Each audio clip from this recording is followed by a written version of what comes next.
Hello friends, welcome to my channel. आज की video में मैं आपको दिखाने वाली हूँ nursing care plan on epigastric hernia. Epigastric hernia का नर्सिंग केयर प्लान मैंने बहुत पहले अपलोड किया था शुरू की वीडियोस में। मुझे लगता है मेरी दूसरी वीडियो थी वो, या फिर तीसरी थी। तो उसमें मुझे सबसे ज़्यादा एक ही चीज़ के कमेंट आए हैं, मोस्टली फ्रैक्चर की वीडियो में और एपिगैस्ट्रिक हर्निया की वीडियो में, कि उन्हें क्लियरली दिख नहीं रहा। इसीलिए मैं ये वीडियो दोबारा बनाई है, क्योंकि शुरुआत में वीडियोज़ ऐसे ही बना देती थी, ज़्यादा मुझे पता नहीं था वीडियो कैसे बनेगी। मुझे लगता था दिख जाएगा, बट मुझे मोस्टली कमेंट आए हैं कि दिखाई नहीं दे रहा, इसलिए मैं आपको जूम करके अच्छे से इस बार दिखाऊंगी। तो इसमें हम लोग ने सबसे पहले एपिगैस्ट्रिक हर्निया का ये दूसरा वाला एनसीपी है। आप ये मत समझ रहे कि वही एनसीपी है, ये अलग है, लेकिन आपको अच्छे से दिखाई दे इसलिए मैंने वीडियो बनाई है। अगेन, पेशेंट डाटा आप लोग लिखोगे और स्टूडेंट डाटा हम लोग लिखते थे, बट ये इतना नेसेसरी नहीं होता है। आप सिर्फ पेशेंट के डाटा को लिख कर ही बस अपना काम चला सकते हो, इतना ही फॉर्मेट में ज़रूरी होता है। हम लोग के टीचर्स ये भी लिखवा देते थे, तो ये आप मत लिखो। जिसमें कि आप लिखोगे पेशेंट के बारे में नाम, age, sex, provisional diagnosis, final diagnosis. Final और प्रोविजनल डायग्नोसिस में थोड़ा सा फ़र्क होता है। फाइनल यानी कि जो पक्के वाला डायग्नोस पेशेंट का बन जाता है इन्वेस्टिगेशंस वगैरह कराने की वजह से, ब्लड इन्वेस्टिगेशन, रेडियोलॉजी इन्वेस्टिगेशन कराने का जो लास्ट में फाइनली डायग्नोस बनाते हैं वो होता है फाइनल। प्रोविजनल डायग्नोस वो होता है जैसे कि कोई पेशेंट एडमिट हुआ और चीफ कंप्लेंट्स के आधार पर ही सिर्फ डायग्नोस बनाया, वो प्रोविजनल होता है। जैसे किसी को लूज मोशन लगे तो डॉक्टर ने लिख दिया कि पेशेंट को लूज मोशन है, बट जब उनका चेकअप कराया, उसकी टेस्ट वगैरह कराए, स्टूल एग्जामिनेशन, तो उसे गैस्ट्रोएंट्राइटिस की प्रॉब्लम थी, कुछ इस तरह आप समझ लो। फिर हमने बेड नंबर, वार्ड वगैरह लिख लिया, उसका एडमिशन डिस्चार्ज की डेट आपको लिख लेनी है। और अगर आपके सामने पेशेंट डिस्चार्ज नहीं होता है तो आप लिखोगे नॉट प्लान्ड या फिर नॉट इशूड, इस तरह से आप लिखोगे। आपके सामने ही पेशेंट का डिस्चार्ज हो गया है आपकी ड्यूटी के दौरान में ही कुछ दिनों में, तो आप डेट डालोगे, admission number, address, marital status, education, occupation. आसान है, ये चीज़ आसान है ना। नेक्स्ट, फैमिली ट्री आपने बना दिया। फैमिली ट्री बहुत आसान होता है, मेल फीमेल और उनके बच्चे आगे आपको बनाने हैं। कीज़ रिप्रेजेंट करनी है कि आपने बॉक्स किससे रिप्रेजेंट किया है। ये जो गोल है, सर्कल है, वो फीमेल है, ये बॉक्स वाला मेल है। और इस तरह से पेशेंट बना लो। फीमेल पेशेंट में भी आप ऐसे लगा लो या प्लस लगा लो, कुछ भी कर लो। उसके बाद आपने फैमिली हिस्ट्री लिख लेनी है, यानी कि फैमिली मेम्बर्स के नाम वगैरह, जिसमें फैमिली का डाटा आप लिखोगे, यानी कि जो फैमिली मेम्बर्स हैं उन सब के नाम। ठीक है। यशवंत सिंह जो हमारे पेशेंट हैं वो ही है हेड ऑफ़ द फैमिली। फिर उनकी वाइफ है, फिर उनका बच्चे हैं दो, और उसी तरह उनकी एज सबकी, फिर उनका सेक्स, मैरिटल स्टेटस और ऑक्यूपेशन वगैरह आपको लिख लेना है। एक मिनट मैं आपको दिखाती हूँ ढंग से। तो ये देखिए, आप सभी के नाम और सब कुछ हमने लिख लिया, उनका एजुकेशन वगैरह। और लास्ट में उनका हेल्थ स्टेटस में ये बताओगे आपके सभी लोग तो हेल्दी है, हमारा जो पेशेंट है वही अनहेल्दी है। Brief summary socio economic status, यानी कि उनका घर का सोशियो इकोनॉमिक स्टेटस कैसा है, उनकी घर की स्थिति कैसी है, वो कितनी इनकम कमा लेते हैं महीने में, साल भर में, वो चीज़ हम इसमें लिखते हैं। तो मंथली उनकी इनकम बेचारों की बहुत ही कम है, एग्रीकल्चर वाले हैं तो 5,000 है। और जो ईयरली है वो 60,000 ओनली। तो इतनी उनकी इनकम है। अगर आपके पेशेंट कुछ और इनकम आप बढ़ाना चाहते हो अपने पेशेंट की, पूछ कर आपको लिखनी है कि 10,000, 15,000, 20, 50,000, जितनी भी इनकम उनकी मंथली है और साल भर की, ये लिख लो आप। नहीं तो ये वाला कॉलम आप स्किप करके बस हेल्थ स्टेटस तक ही बना सकते हो, ये भी सही है। तो ये हो गया हमारा फैमिली की हिस्ट्री। फिर पेशेंट की पर्सनल हिस्ट्री आप लिखोगे, जैसे कि उसमें उनकी हॉबीज़ पूछ लोगे, तो पेशेंट को जो भी चीज़ें पसंद है वो आप इसमें ऐड करोगे। एक मिनट। तो जैसे कि हमारा जो पेशेंट है वो प्योर वेजिटेरियन है, non smoker, non alcoholic patient है। और his hobbies are agriculture, rearing animal, यानी उनको जो एनिमल्स है वो पालने पसंद हैं, बिल्ली वगैरह, सॉरी ठीक है, कैटल्स। तो उनको ये चीज़ अच्छा लगता है। उनका बस पर्सनल हिस्ट्री आपको लिख लेना है। तो फ्रेंड, जो कैटल होता है ना, वो पशुपालन होता है एक तरह से, जैसे कि पशु वगैरह होते हैं, बैल होते हैं, डंगर वगैरह पालते हैं हम। तो उसको ही, उसी से आप समझ लो कैटल्स, रियरिंग एनिमल आप इतना लिख सकते हो। और आपके पेशेंट को जो पसंद है ना वो आप लिखोगे उनसे पूछ करके, जैसे किसी को सिलाई कढ़ाई पसंद है, किसी को घर का काम पसंद है, किसी को बुक्स पढ़ना पसंद है, वो सब बातें। फिर हमने पास्ट की हिस्ट्री पेशेंट की लिखने की। आपको पहले कोई प्रॉब्लम तो नहीं थी, हर्निया तो अब हो गया, पहले की बताओ अपनी प्रॉब्लम। तो वो आपको जो जो बताएंगे वो आपको लिखना है। तो हमारे पेशेंट ने हमको कुछ बताया नहीं कि नो, कुछ ऐसी हिस्ट्री नहीं थी मेरी तो भाई। और उन्होंने कहा कि फैमिली मेम्बर्स में भी ऐसा कुछ कम्युनिकेबल डिजीज़ नहीं थी, नो कोई हेरिडिटरी प्रॉब्लम भी नहीं थी। ठीक है, स्पेलिंग्स आप ठीक करना। और कोई मेंटल भी डिजीज़ नहीं थी, ये हमने यहाँ पे बता दिया है। तो आप यहाँ से ये देख कर नोट कर सकते हो। ये देखिए। फिर हमने लिखा प्रेजेंट की हिस्ट्री पेशेंट की, कि प्रेजेंटली उनको क्या तकलीफ है, क्या प्रॉब्लम है। तो डेट आप अपनी डालोगे, ये पुराना एनसीपी है लेकिन आपका फॉर्मेट ऐसे ही बनने वाला है। चीफ कंप्लेंट्स पेशेंट की क्या है, हर्निया की प्रॉब्लम है तो उन्हें पेट में दर्द हो रहा है, और जो bulging the internal part of the abdomen, तो हर्निया में क्या होता है, प्रोट्यूट हो जाता है, एक मास सा बन जाता है, तो protrusion of an organ tissue ऐसा बोलते हैं इसे। तो वो ही उन्हें प्रॉब्लम हो रही है और उनको भूख भी नहीं लग रही क्योंकि एपिगेस्ट्रिक प्रॉब्लम है उन्हें। तो ये सारी उनकी 3 कंप्लेंट्स हैं मेन। ड्यूरेशन आप बताओगे कितने दिन से उन्हें ये प्रॉब्लम है, तो 15-10 दिन से उन्हें प्रॉब्लम थी ये। उन्होंने इसके लिए प्रीवियस ट्रीटमेंट तो कुछ भी नहीं ली, there is no previous treatment. वहीं पर हमारे हॉस्पिटल में ही वो फर्स्ट टाइम आए, और ओपीडी विजिट के बारे में आपको बताना है उनका। इस तरह से बॉक्स भी बना सकते हो आप, ये आप मेरी बात सुनो ध्यान से, बॉक्स भी बना सकते हो और आप एक दो लाइन में भी लिख सकते हो कि पेशेंट जो है उनकी मेजर कंप्लेंट्स थी abdomen pain, bulging the internal part of abdomen and loss of appetite from, ऐसे कट करके लिख दो 15 दिनों से। बस इतना भी आप लिख सकते हो प्रेजेंट में। ये तो हमने कुछ एक्स्ट्रा इसमें ऐड कर दिया है कि उन्होंने ओपीडी विजिट किया ऑन डेटेड, ठीक है, डॉक्टर ने उनको एडमिट कर लिया हॉस्पिटल में और लेबोरेटरी टेस्ट कराए उनके और मेडिसिन प्रिस्क्राइब करी। फिर पास्ट सर्जिकल हिस्ट्री भी आपको बतानी है, तो उन्हें पास्ट में कोई सर्जरी नहीं हुई है, वो हमने यहाँ पर लिख लिया है। देखिए, no surgical history, no past surgical history. और उसके बाद प्रेजेंट सर्जिकल हिस्ट्री, तो अभी तक उनको एपिगैस्ट्रिक हर्निया की प्रॉब्लम है बट उनकी सर्जरी नहीं हुई है। No any surgical history is significant. उसके बाद आप इन्वेस्टिगेशंस लिखोगे जिसमें कि हमने SCOT PT वगैरह, ब्लड शुगर, यूरिया उनका करवा लिया। जितने भी उनके लैब की इन्वेस्टिगेशन हुई है वो आपको उनकी फाइल से मिल जाएंगी, लेबोरेटरी इन्वेस्टिगेशन वगैरह। और रेडियोलॉजी का भी कुछ हुआ है, उनका अल्ट्रासाउंड हुआ है तो वो भी आप लिखोगे। ये पेशेंट की वैल्यू है, नॉर्मल वैल्यू है, और ये है रिमार्क्स की, उनकी जो वैल्यूज़ है वो इंक्रीज़ हुई है, डिक्रीज़ हुई है या फिर नॉर्मल है। फिर उनकी दवाइयाँ आप लिखोगे।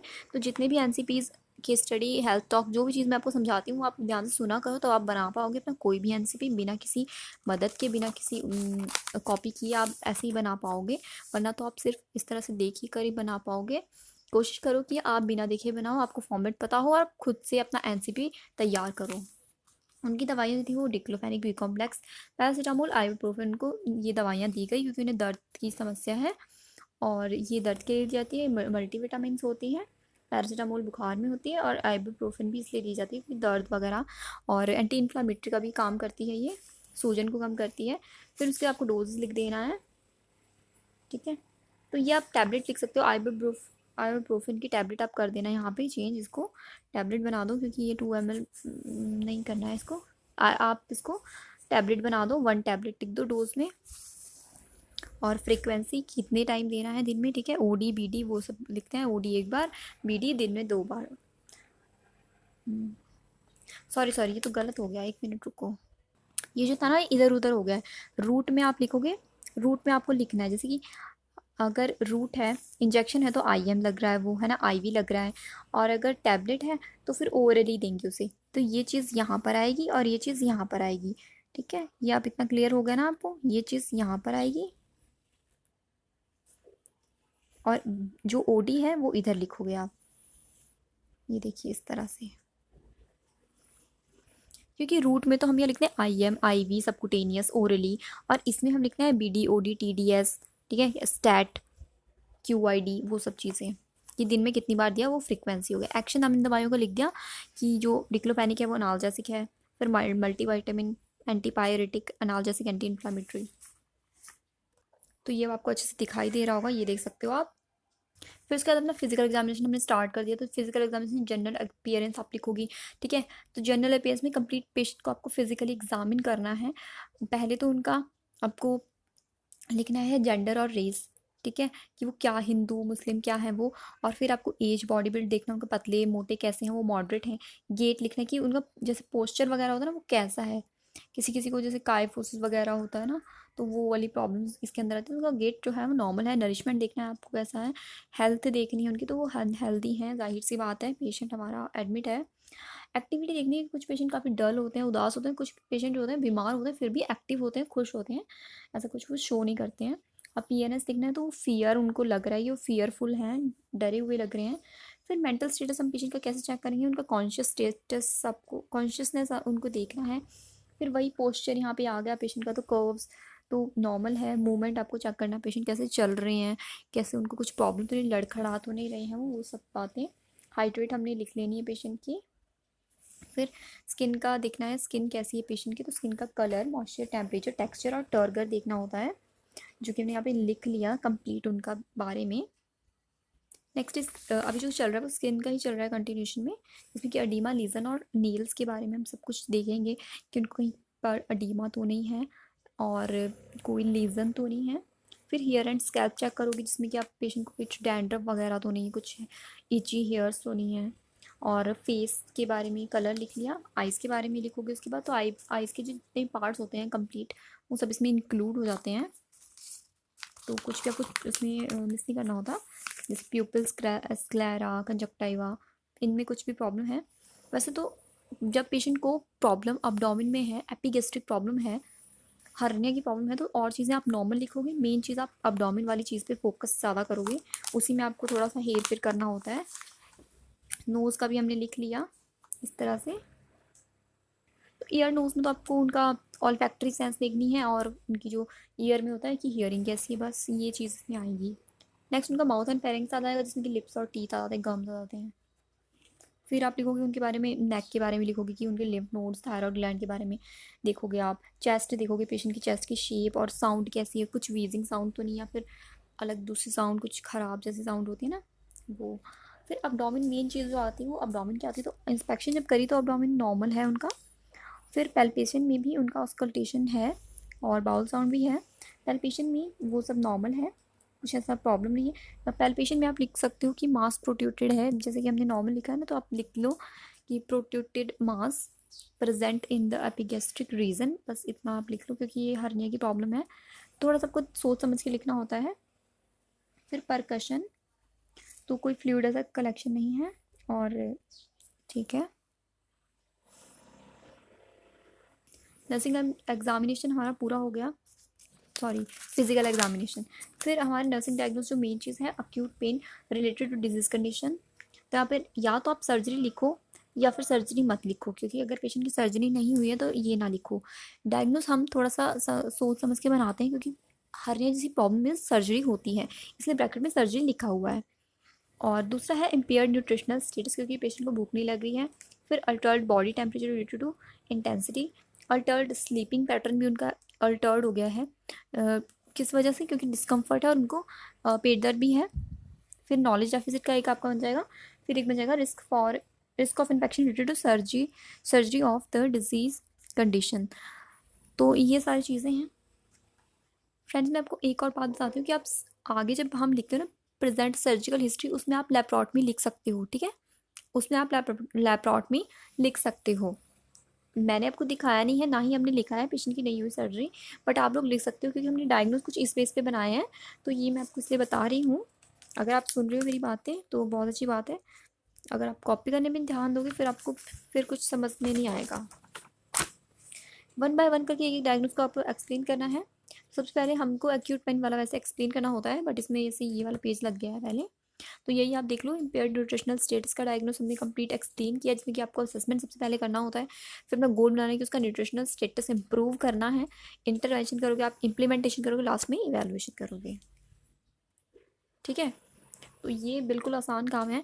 इम्पेयर्ड न्यूट्रिशनल स्टेटस का जो डायग्नोस होता है वो मैंने काफ़ी बार बहुत सारी वीडियोस में बताया है आप लोग को। फिर पेशेंट को हर्निया जैसी प्रॉब्लम है और उनको दर्द भी है पेट में, तो अक्यूट पेन का डायग्नोस हमारा बनेगा इसमें, जिसमें कि हमें पेशेंट का पेन को रिड्यूस करना है। कैसे कैसे रिड्यूस कर सकते हैं, तो वो सारे इंटरवेंशंस करने हैं, उनको अनाल्जेसिक्स भी देनी है। लास्ट में आप इवेलुएशन लिखोगे कि पेशेंट का जो पेन है वो रिड्यूस हो गया अप टू सम एक्सटेंट। फिर उनका स्लीपिंग पैटर्न भी डिस्टर्ब हो चुका है यहाँ पर, तो वो कैसे कैसे आप इम्प्रूव करोगे वो बातें आप बताओगे, ठीक है। सबसे पहले असेसमेंट करना है उसमें आपको, फिर अपना गोल बनाना है, फिर इंटरवेंशन करना है, इम्प्लीमेंटेशन, देन इवेलुएशन लास्ट में कि स्लीपिंग पैटर्न जो है पेशेंट का वो इम्प्रूव हो चुका है as evidence by sleeping pattern and verbalization look cheerful. इस तरह आप लिख सकते हो कि sleeping pattern of the patient is improved up to some extent. इतनी लाइन, छोटी सी लाइन भी आपके लिए काफ़ी है। तो कैसे कैसे इंप्रूव करेंगे उसका स्लीपिंग पैटर्न, तो उसे काम एनवायरनमेंट देंगे, ठीक है, शोर शराबा नहीं होना चाहिए, नॉइस फ्री एनवायरनमेंट होना चाहिए, कंफर्टेबल पोजीशन होनी चाहिए, पिल्लोज कुशन प्रोवाइड करना है उनको, और ऑफ़र करना है मिल्क एट बेड टाइम, क्योंकि जो मिल्क होता है उससे भी थोड़ा सा स्लीप इंड्यूस होती है। बस, और अवॉइड डे टाइम स्लीपिंग, तो दिन में नहीं सोना है, तभी उससे रात को बढ़िया नींद आएगी। फिर है नेक्स्ट अल्टर्ड बॉडी टेम्परेचर का डायग्नोसिस, ये वाला। तो बॉडी टेम्परेचर उनका अल्टर हो चुका है, या फिर आप इसका बना सकते हो fever related to disease condition. फिर आपको पेशेंट का उसी तरह से कंप्लीट ये फॉर्मेट बनाना है, नर्सिंग प्रोसेस बनाना है, और उनका फीवर रिड्यूस करना है, और लास्ट में इवैल्यूएशन लिखना है।